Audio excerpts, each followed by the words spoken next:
Oke, baik. Selamat pagi. Assalamualaikum warahmatullahi wabarakatuh. Di sini kita kembali ke series 3 dari persamaan diferensial. Di series 3 ini kita akan membahas tentang persamaan diferensial yang non-homogen. Nanti akan ada 3 part. Yang pertama ada di kasus 1, nanti ada kasus kedua, dan kasus ketiga. Jadi kita mulai dari series 3 yang part 1 ya. Nah, sebelum kita masuk ke sana, kita harus mengulang lagi tentang homogen. Homogen sendiri adalah fungsi itu dikatakan fungsi homogen berderajat n jika terdapat alfa yang ketika kita sisipkan di setiap variabelnya dari fungsi tersebut bisa membuatnya alfa pangkat n itu keluar dengan sendirinya, kemudian dikalikan f(x, y) atau fungsi aslinya tersebut. Nah, ketika bisa dirubah bentuk seperti ini, maka ini yang disebut sebagai fungsi yang homogen. Jadi ketika disisipkan, dia bisa kembali lagi ke fungsi aslinya sendiri, hanya perlu tambahan atau pengali dari alfa pangkat n. Nah, karena kan tadi ada penyisipan alfa di sana. Nah, kemudian pangkat n-nya tersebut ini yang dijadikan sebagai derajat dari fungsi homogen tersebut. Ya, jadi derajatnya derajat n. Baik, kita review dulu sebentar tentang persamaan diferensial yang homogen. Kita di series kedua sudah mempelajari bahwa untuk persamaan diferensial homogen, yang pertama sama, dia harus dicek homogennya dulu. Dan ketika sudah dicek homogennya, maka bisa dilanjutkan dengan prosedur diferensial homogen kemarin. Nah, persamaan diferensial homogen itu bisa biasanya bentuknya adalah seperti ini. Ya, ada dua fungsi fxy sama gxy, terus di sini adalah persamaan diferensialnya, biasanya hanya ordo 1. Ya, dia disebut persamaan diferensial homogen, syaratnya fungsinya homogen tapi juga derajatnya harus sama, ya. Nah, kemudian untuk menentukan penyelesaian umum dari persamaan diferensial homogen itu adalah direduksi. Tujuannya adalah direduksi jadi persamaan diferensial variabel yang terpisah. Ini kita bahas kemarin di seri 1. Ya, di seri 1 dengan cara substitusi ada dua. Y sama dengan UX atau X sama dengan VY. Di sini kita ngomong atau karena dia bisa dipilih salah satu. Kamu pakai ini boleh, pakai ini boleh. Ya, jadi sama aja. Hanya tergantung nanti lebih complicated mana ketika Y-nya yang diganti atau X-nya yang diganti. Seperti itu hanya pemilihannya. Nah, bedanya ketika nanti kamu ketemu fungsi-fungsi tadi itu tidak homogen, berarti kan kita ngomongnya bahwa persamaan diferensial tersebut tidak homogen. Nah, ketika tidak homogen, cara yang pertama harus dilakukan adalah mereduksinya dulu biar bentuknya homogen. Kalau sudah homogen, nanti baru direduksi lagi. Maksudnya bisa dilakukan reduksi untuk jadi variabel terpisah. Jadi sama aja sih sebenarnya.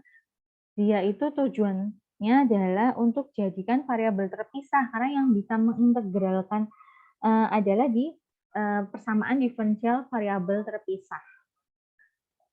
Jadi persamaan diferensial non homogen itu biasanya salah satu bentuknya yang dapat direduksi ke persamaan homogen adalah bentuknya adalah seperti ini. Tadi kan kalau tadi cuma bisa fxy kalau homogen sama gxy gini ya. Lah di sini ini dijabarkan. Kenapa dijabarkan? Nanti karena kita butuh ini bentuknya. Ini ketika direduksi ke homogen ada beberapa kasus yang harus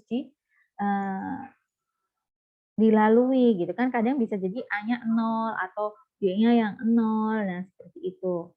Ya. Ini bentuknya kalau dibentuk tidak pecahan. Sama aja sih sebenarnya.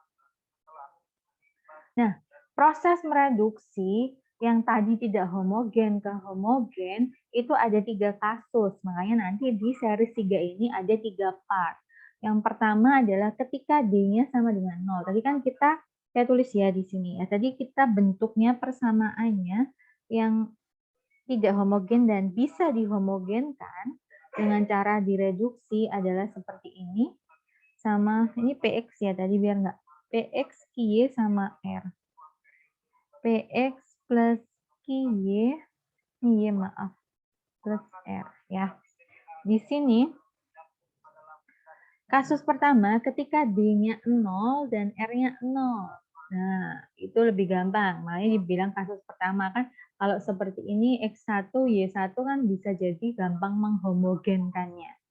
Kemudian yang kasus kedua adalah ketika AQ min BP sama dengan 0. Jadi nanti di sini ketika kamu cek nilai A, kamu kalikan Q, terus dikurangi nilai B dikalikan P, itu sama dengan 0. Dengan syarat A, B, P sama Q-nya tidak boleh sama dengan 0 ya. Kenapa? Kalau salah satu yang sama dengan 0, atau dua-duanya 0 kan dikurangin juga 0. Bukan itu maksudnya. Terus ada kasus yang terakhir, yaitu ketika AQ tadi kamu kalikan BP, tapi tidak sama dengan 0. Ya, nah ini apalagi pasti syaratnya AB min ABPQ-nya juga nggak boleh sama dengan 0. Ya, ada 3 kasus ini di series 3 yang part 1 ini kita akan membahas kasus pertama dulu. Itu ya, ketika D-nya sama dengan 0 dan R-nya sama dengan 0. Kasus pertama. Nah, kita andaikan diberi persamaan ya, ini tadi ya, ada persamaan diferensial, kamu cek ternyata nomor 1 sama nomor 2 fungsinya ini tidak homogen, tapi ternyata D-nya 0 dan R-nya 0, berarti kan bentuknya seperti ini ya. Kan D-nya hilang sama R-nya hilang karena sudah 0. Nah, ini adalah sudah jadi persamaan homogen berderajat 1. Ya, biasanya ini udah homogen kalau Y-nya 0 sama Y-nya 0. Nah, kemudian kita bisa menyelesaikannya pakai yang persamaan diferensial yang homogen, yang mereduksi jadi persamaan diferensial variabel terpisah pakai ini sama ini. Ya. Jadi kalau bentuknya seperti ini biasanya kasus pertama ini emang lebih simpel ya. Kenapa? Karena ketika D-nya 0 sama R-nya 0, dia itu bisa kita kayak otomatis jadinya dia itu homogen. Kenapa? Kita cek di sini ada ya. Oke. Di sini aja. Kita ceknya seperti ini. Jadi ketika ada AX plus BY, pamanya plus D, gini ya. Pokoknya kita masukkan ke homogen, itu kan berarti A alpha X, gini ya, plus B alpha Y, plus D. Kalau dikeluarkan kan jadinya alpha AX plus BY plus D. Nah, sebenarnya si D ini nih yang bikin dia tidak homogen. Nih, si D ini yang bikin dia tidak homogen gitu ya. Nah, ketika si D ini 0, nah berarti kan tinggal ini ya. Nah, kalau D-nya 0 tinggal ini berarti dia homogen. Homogen derajatnya adalah 1 gitu ya. Karena kan bisa dikeluarkan. Jadi trouble maker-nya itu ternyata di D sama di E. Kalau mereka udah jelas 0, berarti gampang. Jadi kasus pertama ini sebenarnya adalah mirip dengan persamaan diferensial homogen, hanya saja kita dapatkan ternyata konstantanya itu 0. Kita ada contoh seperti ini. Jadi ketika ada fungsi ini berarti it seems homogen gitu ya. Jadi ini kan D-nya 0, ya kan? Ini R-nya juga ternyata 0. Kamu cek aja pasti homogen. Jadi kita baru dicek kehomogenannya ya. Homogennya kita cek alpha X plus 4 kali alpha Y. Sama dengan alpha X plus 4 alpha Y. Kamu bisa keluarkan alfanya X plus 4Y. Kembalikan homogen derajat 1. Ini ya, nah terus selanjutnya. Ini jadinya alpha X4 plus 2 alpha Y. Jelas-jelas homogen ini. Alpha 4X plus 2Y. Nih, homogen derajat 1. Oke ya, karena kita cek ternyata dia homogen semuanya, maka Kamu bisa lakukan caranya, yaitu kamu substitusi.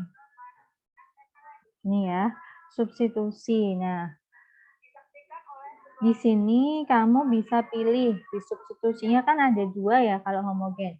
Y sama dengan UX atau X sama dengan VY. Ini ya. Nah, di sini kalau ini berarti terus ada DY yang diganti, yang di sini ada DX yang diganti ya. Nah, kemudian kamu cek ini kita coba pakai yang pertama ya. Kita coba yang pakai yang pertama. Berarti kita substitusikan Y sama dengan UX, terus D-nya diganti UDX plus X DU. Ini ya yang harus kita substitusikan. Yuk, kita coba, kita substitusikan tadi soal aslinya adalah X plus 4Y. DX plus 4X plus 2Y dy sama dengan 0. Kita substitusikan Y sama dengan UX, dy-nya sama dengan UDX plus X du. Dimasukkan X plus 4U, X, dx plus 4X plus 2UX, dg-nya diganti UDX plus X du. Di sini akan lebih mudah karena pangkatnya itu ternyata 1 ya, nggak pangkat 2, 3, jadi lebih simpel dalam menuliskannya dan menghitungnya. Yuk kita kerjakan, di sini jadinya X plus 4UX,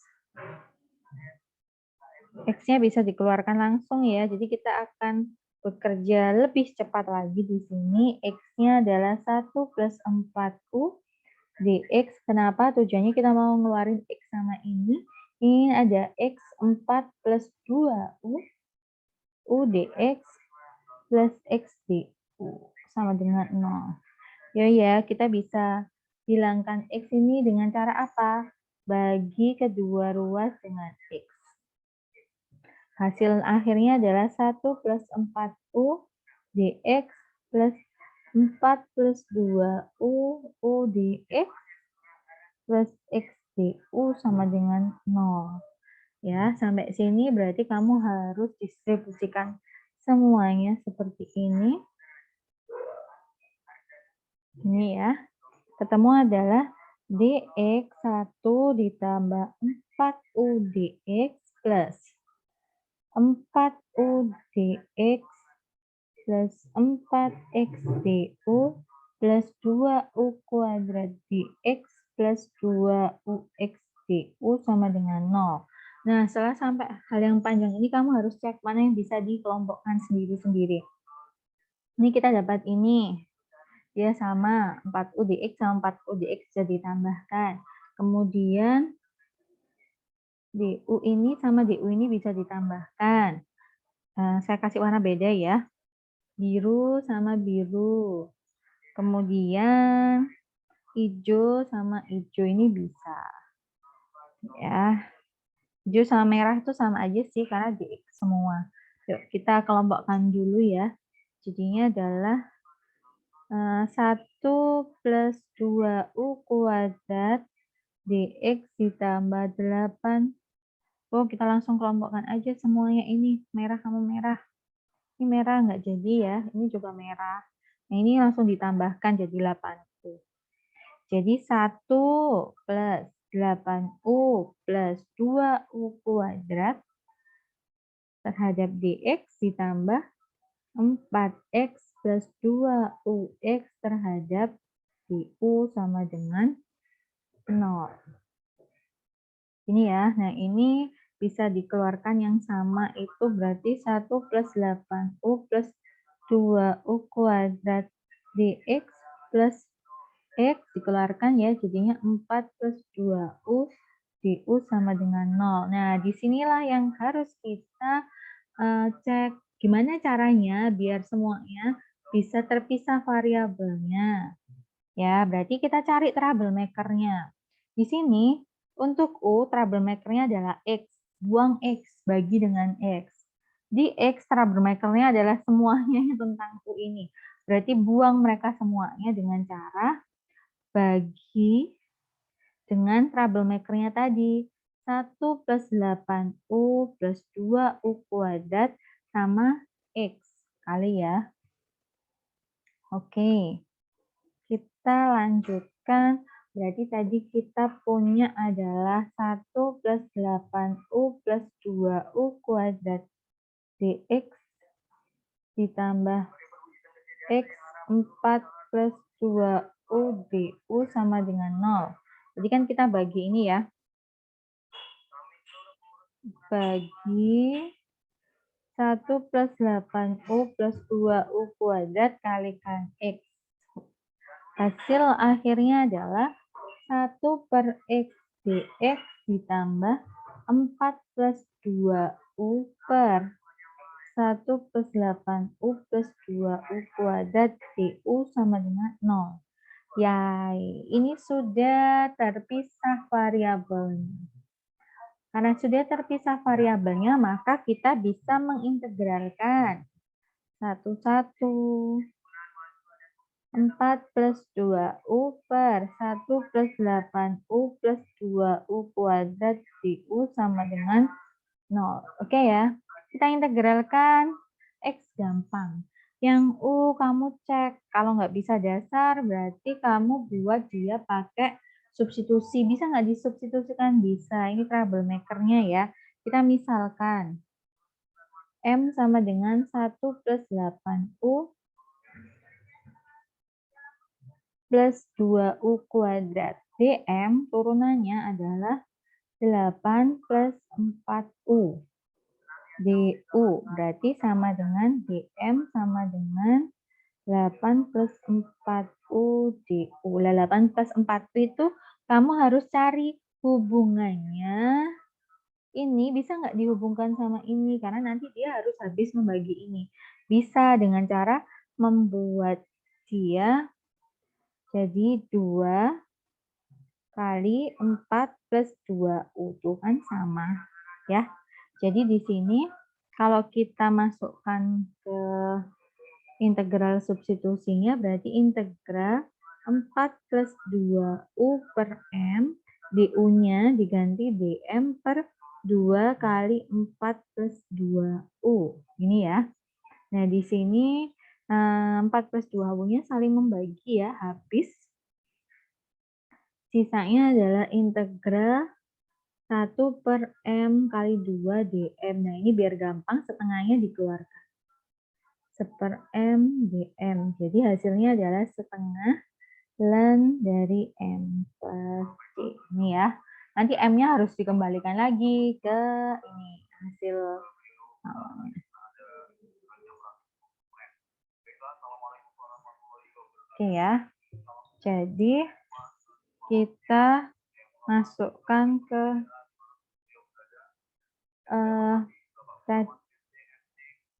kita tadi ada 1 per X plus integral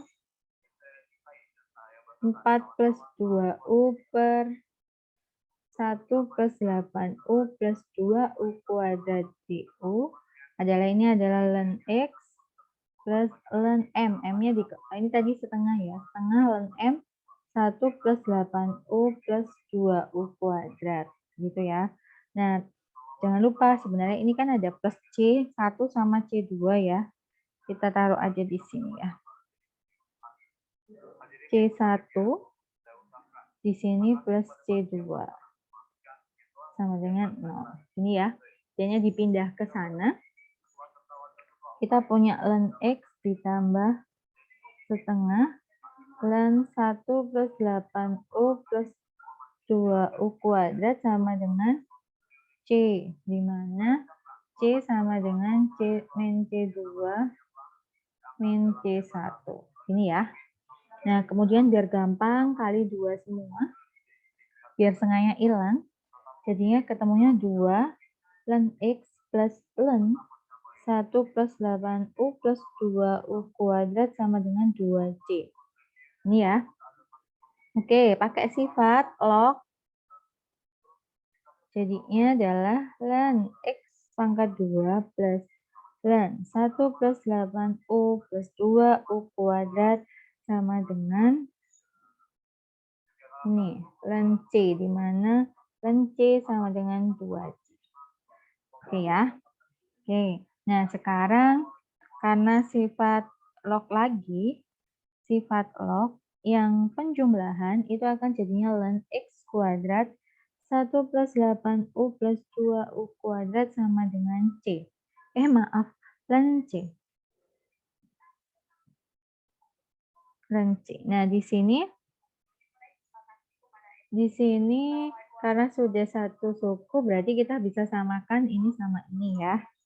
Tinggalnya jadi hasil akhirnya adalah X kuadrat 1 plus 8U plus 2U kuadrat sama dengan C.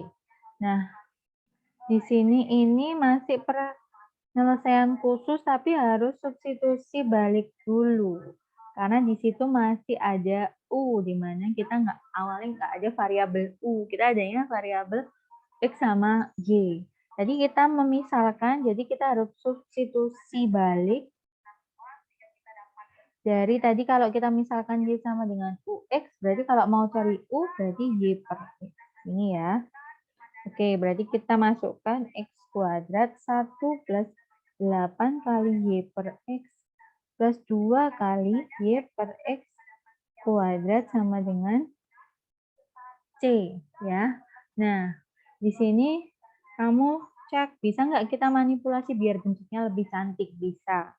Coba, ini arti X kuadrat, ini berarti 1 plus 8Y per X plus 2Y kuadrat per X kuadrat sama dengan C. Yuk, yang dalam ini biar X kuadratnya nggak ada pecahan, berarti semuanya harus dikalikan X kuadrat. Ya. Samakan penyebutnya yang dalam, jadinya X kuadrat plus 8YX plus 2Y kuadrat sama dengan C. Ini ya.